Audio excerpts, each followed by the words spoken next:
따라하시기 바랍니다. 이런 성도가 되어야 합니다. 이런 성도가 되어야 합니다. 이런 성도가 되어야 합니다. 이런 성도가 되어야 합니다. 오늘 아침 은혜 나누고자 할 말씀 제목입니다. 어느 날 동물원에서 아빠 낙타와 새끼 낙타가 진지하게 얘기를 나누고 있었습니다. 새끼 낙타가 아빠 낙타에게 물었습니다. 아빠, 우린 왜 등에 턱이 둘씩이나 붙어 있는 거예요? 그런데 아빠 낙타가 말했습니다. 그것은 사막을 걸어갈 동안 배고픔과 목마름을 이겨내기 위한 양식 청구란다. 새끼 낙타가 또 물었습니다. 그럼 아빠, 왜 우리는 이렇게 속눈썹이 길어요? 아빠 낙타 말하기를 그것은 우리가 사막을 걸어가는 동안에 먼지가 눈에 들어가지 않도록 있는 거란다. 새끼 낙타가 세 번처럼 물었습니다. 아빠, 왜 우리는 발가락이 다 붙어 있는 거예요? 아빠 낙타가 말했습니다. 그것은 사막을 걸을 때에 몸이 모래 속에 빠지지 않기 위해서 그렇단다.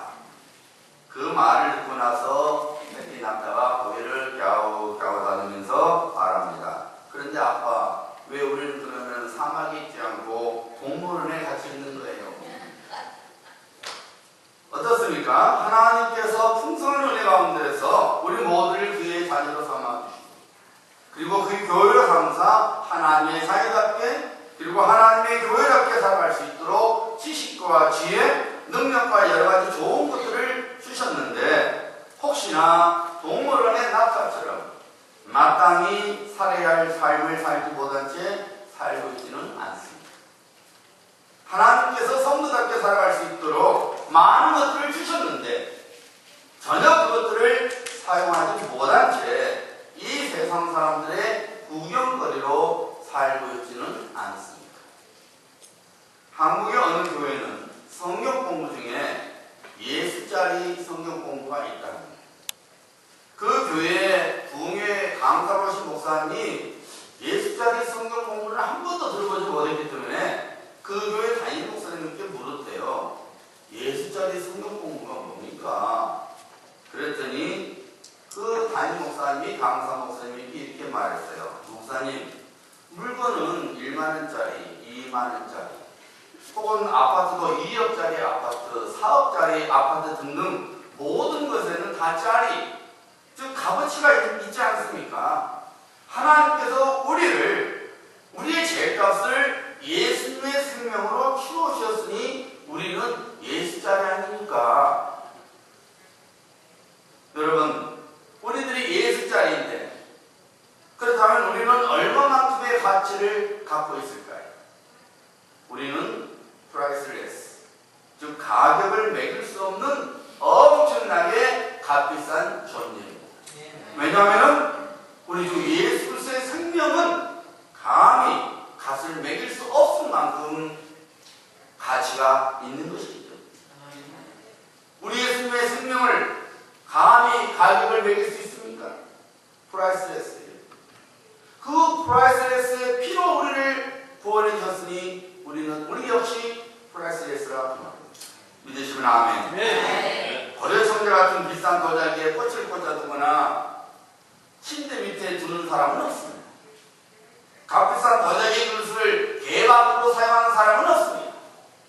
만약에 그렇게 하는 사람이 있다면 둘 중에 하나지요. 하나는 그 도자기의 가치를 모를 경우, 다른 하나는 정신이 온전하지 못한 경우. 어떻습니까? 여러분들은 감히 값어치를 매길 수 없는 프라이스레스, 예수짜리인데 여러분들이 예수짜리답게 살아가시고 계십니까? 예수짜리답게 살아가는 것은 매우 중요해요. 만약 우리가 예수짜리답게 살지 못한다면 우리는 우리 스스로 정신이 없는 자로 만들어버린 것과 다를 바가 없기 때문입니다. 사도행전을 기록한 누가는 하나님의 사람 바나바에 대하여 이렇게 증거하고 있습니다. 바나바는 착한 사람이요 성령과 믿음이 충만한 사람이라. 하나님의 사람 바나바는 우리들이 하나님의 자녀로서 그리고 성도로서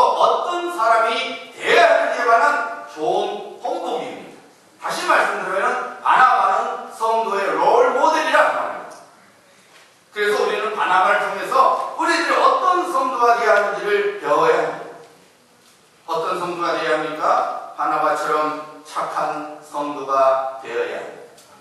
누가 착한 사람이라고 말씀드렸습니까? 선한 마음과 선한 행동으로 살아가는 세상의 빛과 송 같은 성도가 착한 성도요, 착한 사람이라고 지난 주일에 여러분에게 말씀을 드렸습니다. 오늘도 계속해서 우리의 롤 모델인 바나바를 통해서 우리가 어떤 성도가 되어야 하는지를 살펴보고자 합니다. 자, 두 번째, 바나바는 믿음이 꽉 찬 사람이었습니다. 오늘 말씀해 보니까 바나바는 착한 사람이요, 성령과 믿음이 충만한 자라. 믿음이 꽉 찬 사람이라 말입니다. 여러분, 우리는 그리스도 예수 안에서 구원받은 하나님의 자녀로서 믿음이 충만한 성도가 되어야 합니다. 우리 모두 다 예수님을 믿는 사람입니다. 그런데 성경은 믿음이라고 해서 다 같은 믿음이 아님을 분명하게 밝히고 있습니다. 마태복음 6장 30절을 이렇게 선포합니다. 오늘 있다가 내일 아궁이에 던져지는 들불도 하나님이 이렇게 입히시거든. 하물며 너희가 보냐 믿음이 작은 자더라.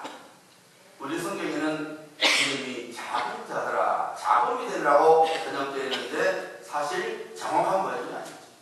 여러분이 혹시 영어 성경을 가지면 보세요. Little faith. 믿음이 거의 없다는 거예요. 믿음이 없다는 거예요. 있는 것 같은데 거의 없다는 거예요.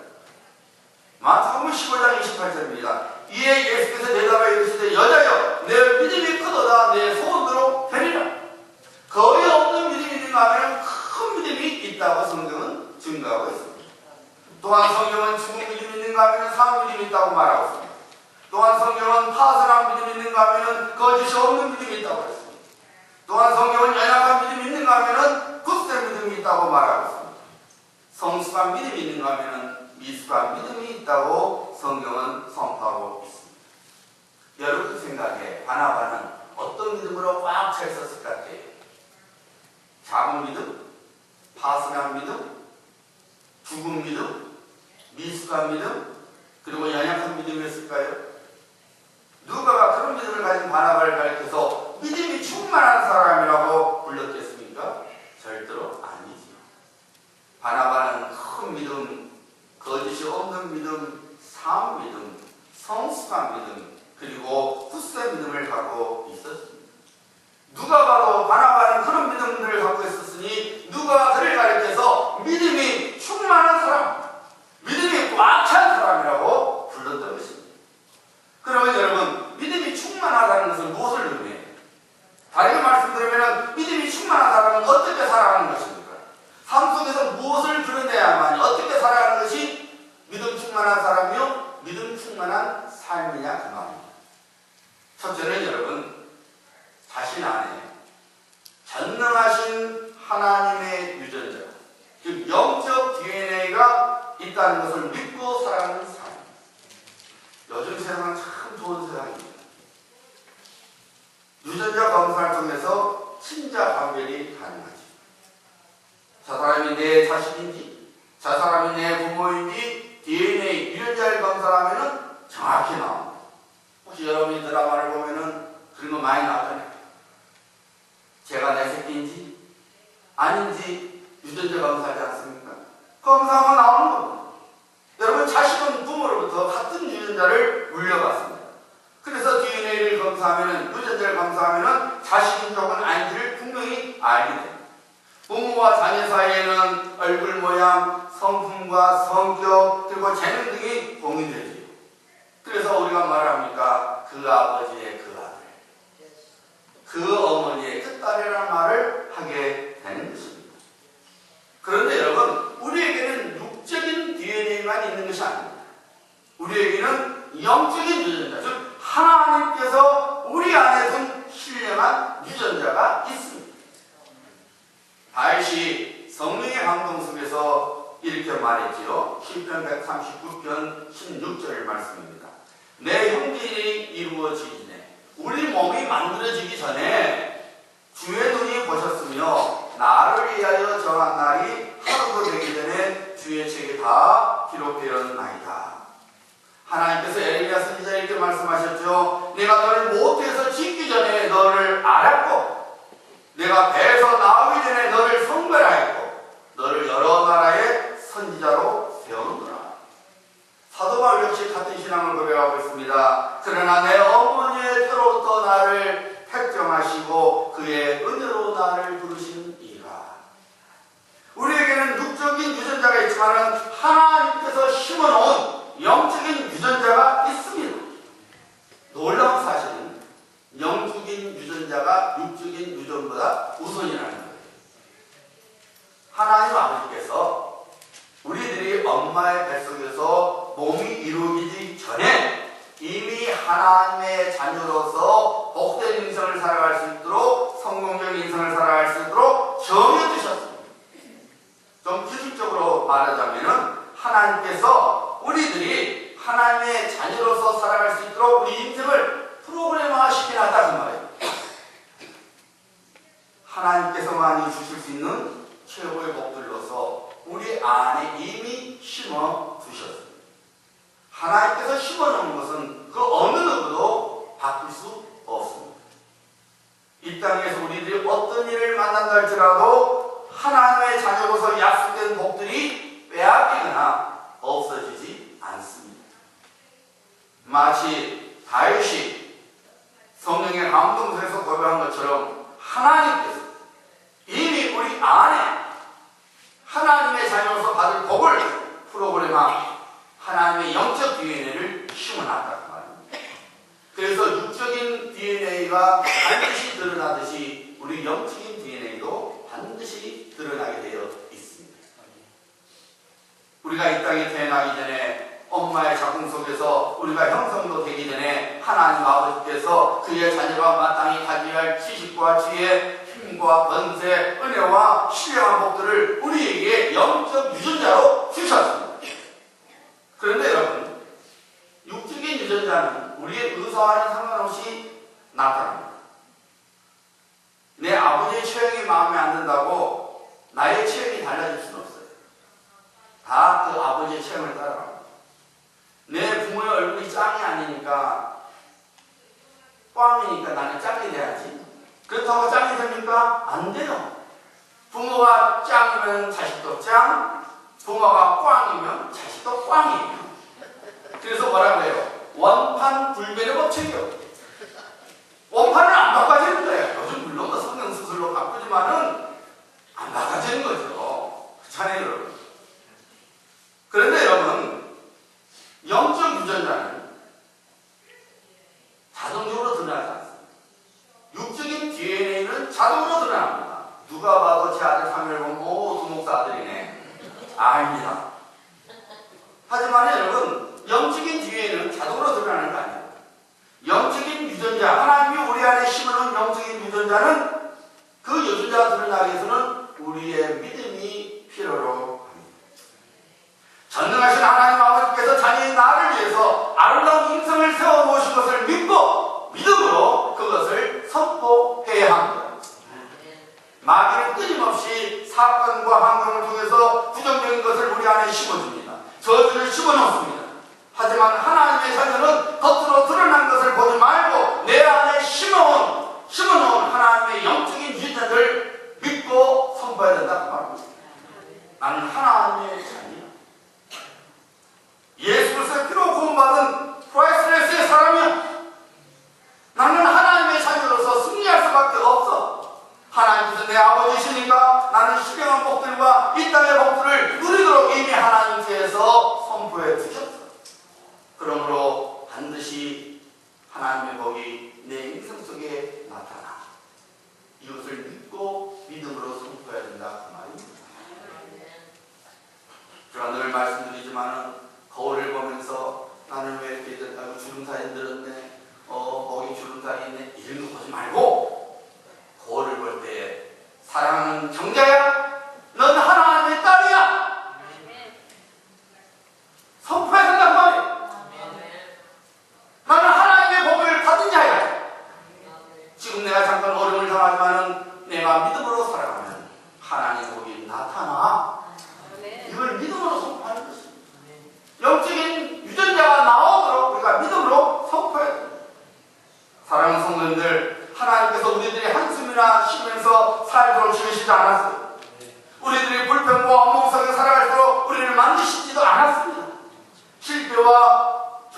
절망과 저주 속에 살아가도록 우리를 만드시지 않았어요. 하나님께서는 힘을 쓰기다가 선포한 대로 가장 좋은 것들로 우리에게 이미 주셨습니다. 즉 영적 유전자가 우리에게 신비되어 있습니다. 이것을 믿고 믿음으로 하나님의 복들을 선포하며 살아가는 자가 믿음 충만한 사람이에요. 그렇게 살아가는 것이 믿음 충만한 삶입니다. 두 번째로 여러분, 믿음이 충만하다는 것은 무엇을 의미합니까? 누가 믿음이 충만한 사람입니까? 항상 예수 그리스도께 내 시선이 고정되어 있는 사람입니다. 히브리서 12장 2절에 이렇게 선포합니다. 믿음의 주요 또 온전케 하신 인 예수를 바라보자. 영어 성경은 Let us fix our eyes on Jesus. 우리 눈이 예수님께 fix, 고정되어 있어야 된다. 여러분, 우리 마음은 우리 눈을 따라가게 되어 있어요. 우리가 무엇을 보냐에 따라서 우리의 마음이 정해집니다. 영어 성경 보면은 out of sight, out of mind. 보지 않으면 마음이 멀어지는 거예요. 아무리 사랑할지라도 그 사람을 보지 않으면 마음이 멀어지게 되어 있습니다. 우리 속담에도 먼 친척보다 누가 더 낫다? 가까운 임신이 낫다. 보지 않으면 마음이 멀어지는 거예요. 여러분, 믿음이 아무리 좋은 사람일지라도 하나님의 말씀을 멀리하고 기도를 멀리하면은 금세 그 사람의 믿음은 곤두박질하고 마는 것입니다. 예수님을 바라보지 않게 되고 세상의 눈앞에 보이는 세상의 것들을 바라보게 되면은 그 믿음은 금세 죽은 믿음이요, 파산한 믿음이요, 미숙한 믿음이요, 거의 없는 믿음이 되고 마는 것입니다. 그래서 겉모습은 분명히 교회를 다니는데 실제 삶 속에서는 전혀 믿음을 드러내지 못하는 껍데기 신앙을 가지고 살게 되는 것입니다. 여러분, 마켓에서 호두를 사서 호두를 까먹은 적이 있습니까?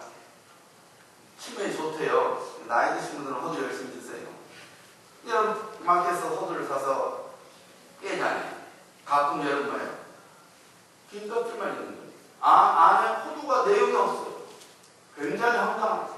분명히 겉은 멀쩡해서 있겠다 싶어서 깨면은 아무것도 없는 거예요.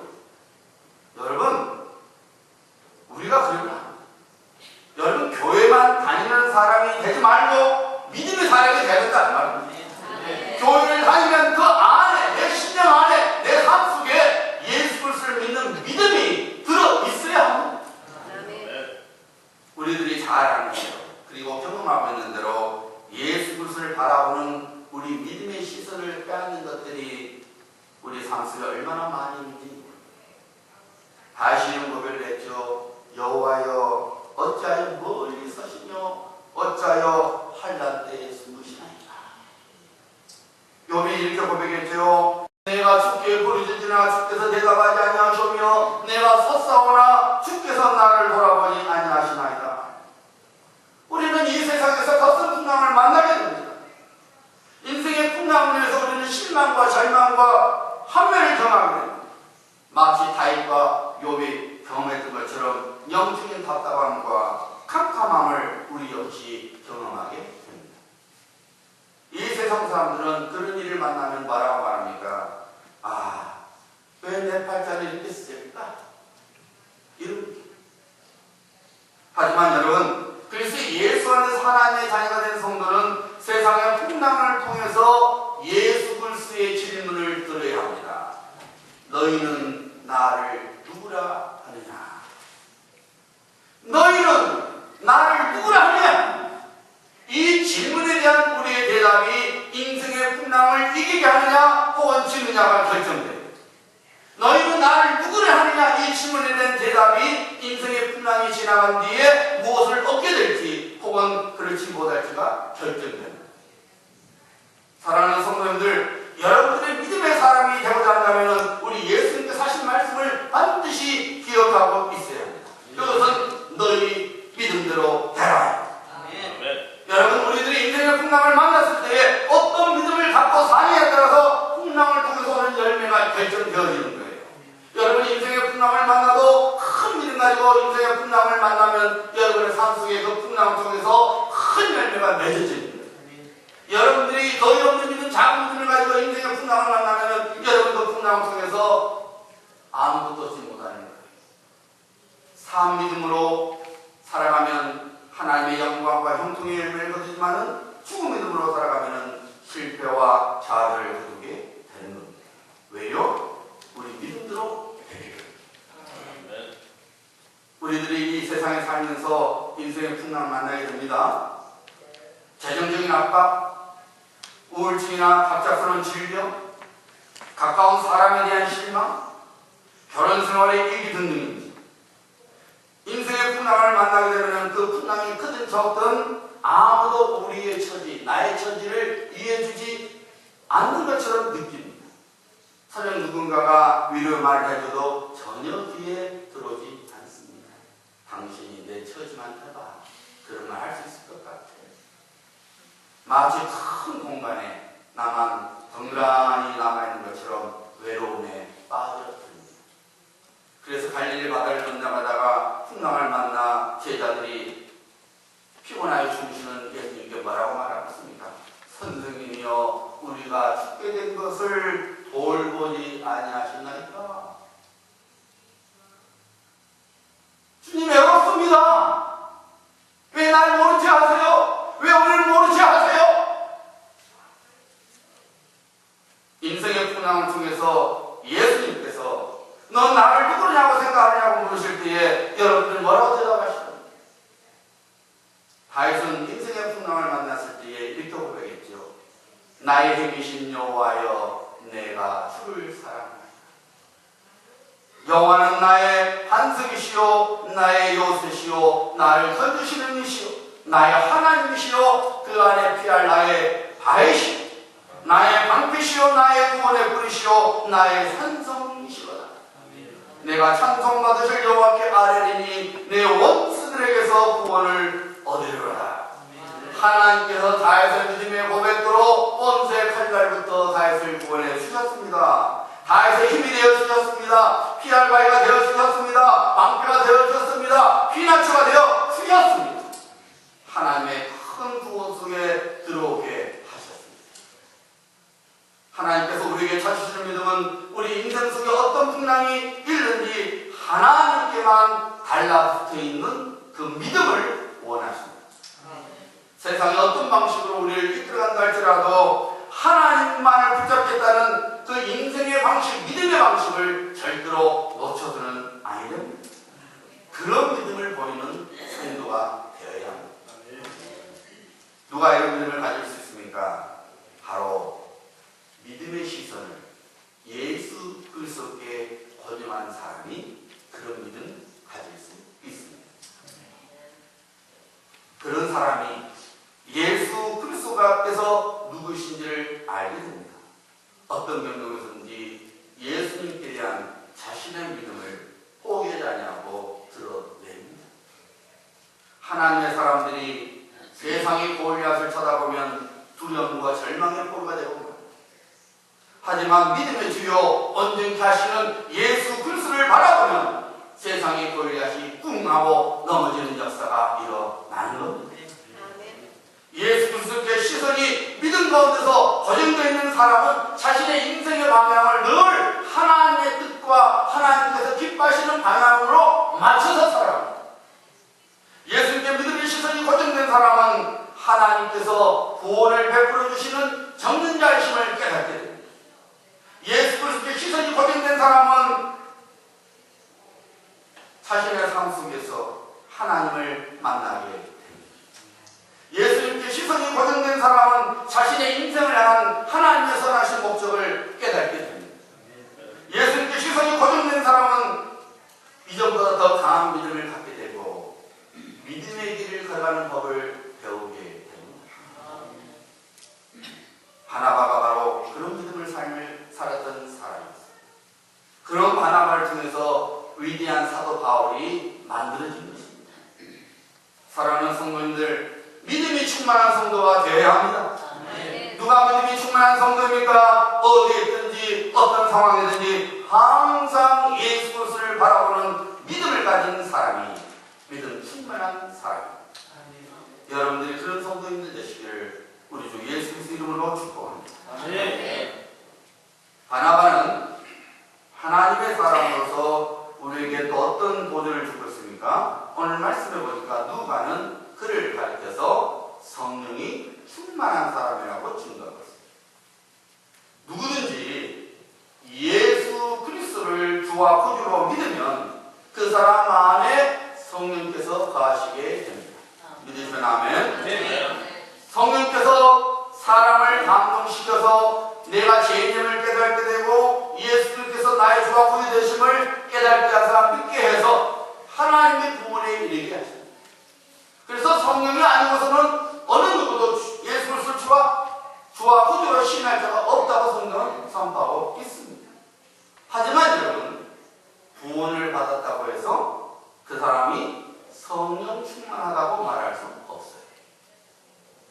성령 충만을 영어로 보면 full of the Holy Spirit, 성령으로 가득 찼다고 말하고 있습니다. 성령이 그 안에 계신 정도가 아니라 꽉 찼다 그 말이에요. 여러분, 우리가 쓰는 말에는 표현의 한계가 있는 걸 알아야 돼요. 예를 들어서 우리 한글은요, 형용사가 제일 잘 발달되어 있습니다. 명사, 동사, 형용사, 부사 이런 거 많이 있잖아요. 그 중에 형용사가 제일 잘 발달되어 있어요. 예를 들어서 노랗다 정도로 끝나잖아요. 노랗다, 누렇다, 누리끼리 하다, 누르스름하다. 얼마나 표현이 많은지 몰라요. 이것을 영어로 표현될 것 같아요? 못해요. 지금 성화역사 통역 못한대요. 이것은 안 돼요. 기껏 말하죠. 엘로시, 어디를 위해 엘로시. 그러나 여러분 못해요. 그것이 누리끼리 하다 되는 거예요? 안 돼요.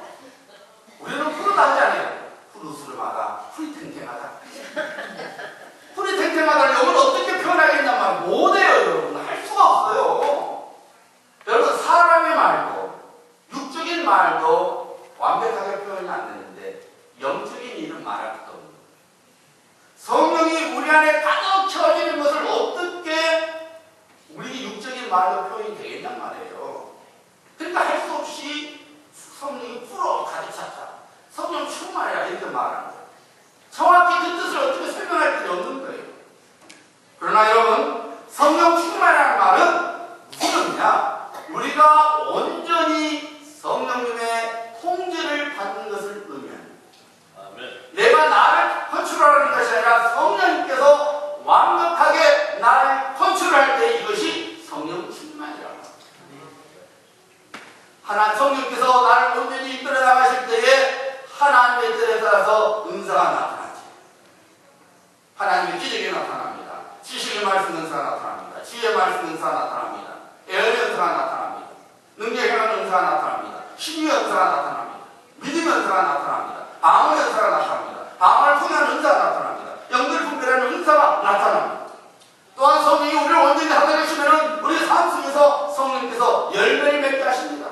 그래서 사랑, 화평, 언유, 자비, 양선, 절제, 기쁨, 형성이라는 열매를 맺게 해서 예수 그리스도의 향기에 드러내는 삶을 살도록 만들어 주는 것입니다.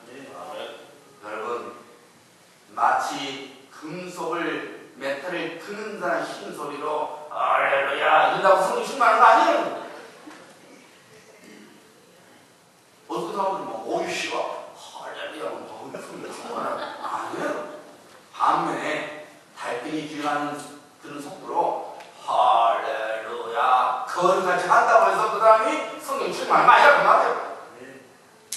여러분, 예수 그리스도 안에서 거듭나서 하나님의 자녀가 된 성도는 자기 심령 안에 계시는 성령님을 늘 인정해야 돼요. 성령님은 늘 교통을 나눠야 돼요. 성령님은 수에 순종을 하고 성령님께서 원하신 대로 행동에 옮겨야 합니다. 늘 성령님과 동행하는 삶을 살아가야 합니다. 이것이 바로 성령 충만한 삶이에요. 이렇게 살아갈 때 은사가 나타나고 열매가 맺어진다는 말입니다. 지금 여러분들이 예배당 안에 저와 함께 계십니다. 그리고 지금 제 설교를 듣고 있습니다. 겉으로는 여러분이 우리가 한 예배당에 있고 두목사로부터 한 설교를 듣고 있습니다. 그러나 여러분이 비록 겉으로는 이 예배당에 저랑 함께 있고 제 설교를 겉으로는 듣고 있지만은 여러분 마음속은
11절과 22절입니다.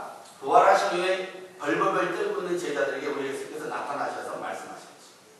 예수께서 또 이르시되 너희에게 평강이 있을지어다. 아버지께서 나를 보내신 것 같이 나도 너희를 보낸다. 이 말씀을 하시고 그들을 향하여 숨을 내쉬며 이르시되 성령을 받으라.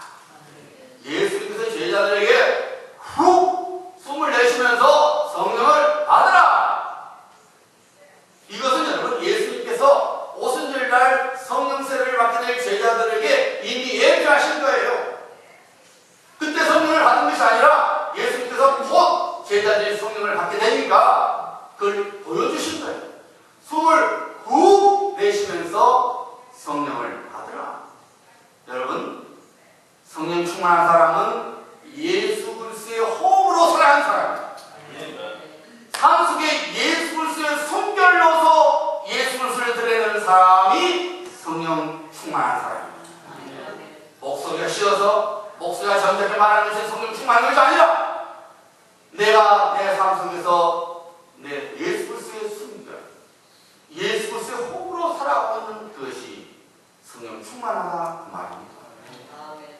그래서 사도 바울이 이렇게 선포하고 있죠. 고린도후서 2장 15절 16절입니다. 우리는 구원받은 자들에게나 망하는 자들에게나 하나님 앞에서 그리스도의 향기니 이 사람에게는 사망으로부터 사망에 이르는 냄새요 저 사람에게는 생명으로부터 생명에 이르게 하는 냄새라. 예수 그리스도의 숨결을 갖고 살아가는 사람에게는 예수 그리스도의 향기가 나오게 되어 있습니다. 예수 그리스도의 향기를 삶 속에서 드러내어 생명의 아름다움을 증가하는 사람이 곧 성령 충만한 사람입니다. 그러므로 우리 생각이 예수님의 생각이 되어야 합니다. 우리의 말이 예수님의 말씀이 되어야 합니다. 우리의 행동이 예수님의 행동이 되어야 합니다. 우리의 손발이 예수님의 손발이 되어야 합니다. 그래서 우리를 통해서 사랑이, 기쁨이, 화평이, 온유가, 절제가, 양선이, 자비가, 오래 참음과 그리고 충성이 드러났습니다. 다른 사람을 감동하게 만드는 하나님의 사람이 되어야 합니다. 하나가는 이런 하나님의 사람이 있습니다. 우리들이 어떤 성도가 되어야 합니까? 예수님의 숨결을 드러내는 성령 충만한 성도가 되어야 합니다. 이번 가을 봉을성의 주제가 무엇입니까? 금방 가을 봉성의 주제가 뭐예요? 아시는 분? 대단해요. 세상에 부흥회를 기도하면서 주제도 모르고 기도하십니까? 여러분이 예수 믿는 건 기적이라니까. 그러니까 어떻게 부흥회를 앞두고 부흥회 주제도 몰라? 살아있는 신앙. 살아있는 신앙. 시시하게 예수 믿지 말라니까요. 여러분 예수자리에요. 이왕 믿는 거 똑바로 믿어야 되잖아요. 세상에요. 은혜 받아야 되고 하나님 예비하신 신령한 은혜와 이 땅의 복도 받아야 되고 예수자리가 돼갖고 그냥 빌밀거리면 할 거니까. 근본 부흥생회가 살아있는 신앙, 근본 귀한성을 통해서 우리가 모두가 하나 같은 성도가 돼야 돼. 부흥성을 통해서 성도들 하나님의 말씀에 그래서 우리는 길을 기울여야 합니다. 하나님의 마음을 아는 시간이 돼야 된다 그 말입니다. 여러분, 성도는 우리 안에 갇혀서 아무런 생각도 없이 꿀꿀하면서 배만 채우는 그런 돼지처럼 살아가는 존재가 아니에요. 잊지 마셔야 바랍니다. 우리는 그래서 예수 안에서 감히 값을 매길 수 없는 보혈로서 죄수임을 받은 하나님의 자녀요 성도입니다. 이 세상에서 하나님의 교회로서 부르심을 받은 하나님의 일꾼들에게 하나님과 다른 사람을 감동시키는 빛과 소금의 성도가 되어야 합니다. 바나바처럼 선한 마음과 선한 행함으로 살아가는 착한 성도가 되어야 합니다. 믿음과 성령이 충만하여 세상을 이기고 하나님의 하나님의 살아계심과 하나님의 영광을 드러내는 성도가 되어야 합니다. 이런 성도가 되도록 분발의 하나님께서 귀한 성회를 열어주신 것입니다. 하나님께서 예비해 주신 신령한 은혜와 복을 다 받으신다. 깨어있는 성도님, 복을 받을 만한 성도님들 되시기를 주 예수 그리스도 이름으로 축복합니다.